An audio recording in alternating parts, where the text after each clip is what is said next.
Hello, welcome. This is Vincent from Solar Self Consulting. Today's video is about the experience of soulmate into a healthy relationship as opposed as the experience of soulmate into a toxic relationship. So first, what happens when you meet your soulmate? What happens is an instant connection to the divine part of yourself and that person altogether. So you have this instant higher self recognizing each other. And by doing so, you strengthen, intensify the bond you have with the loving light of life, this compassionate love for who you are to the core.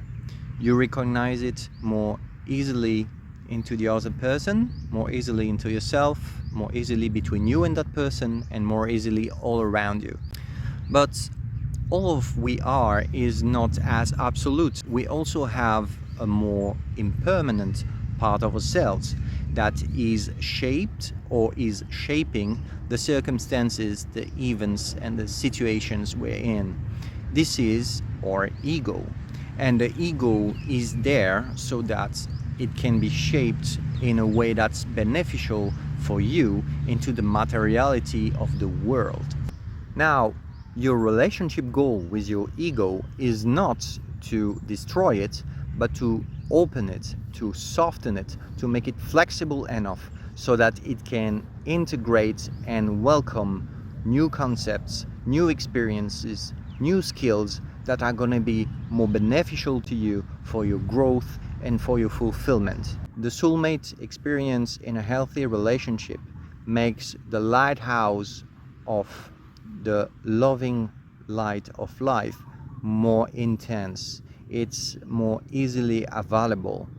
So while you are navigating the sea of your life, where the sea can be high, low, calm, angry, which goes with your perceptions, with your moods, with your thoughts, you always see that sea of your ego as something impermanent, and you always keep an eye on that lighthouse shining brighter to remind you that there is something else, that there is something beyond that, so that you can really take a proper distance into your experience and your life experience.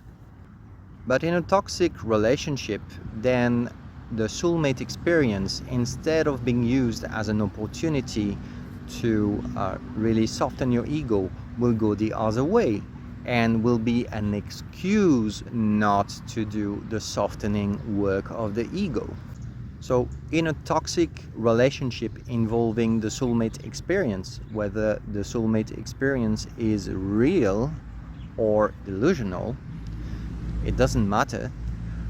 What could come up in a conversation would be something like, oh, you know, honey, I know I have this harmful habit and it's hurting me, hurting you, but you're my soulmate, so just discard it. Just don't pay attention and be beyond that. Don't let it, should not affect you since you're my soulmate. That's extremely toxic, and this is not how it works. If you think you're with your soulmate, but this comes to the table, do what you would do for any other toxic relationship.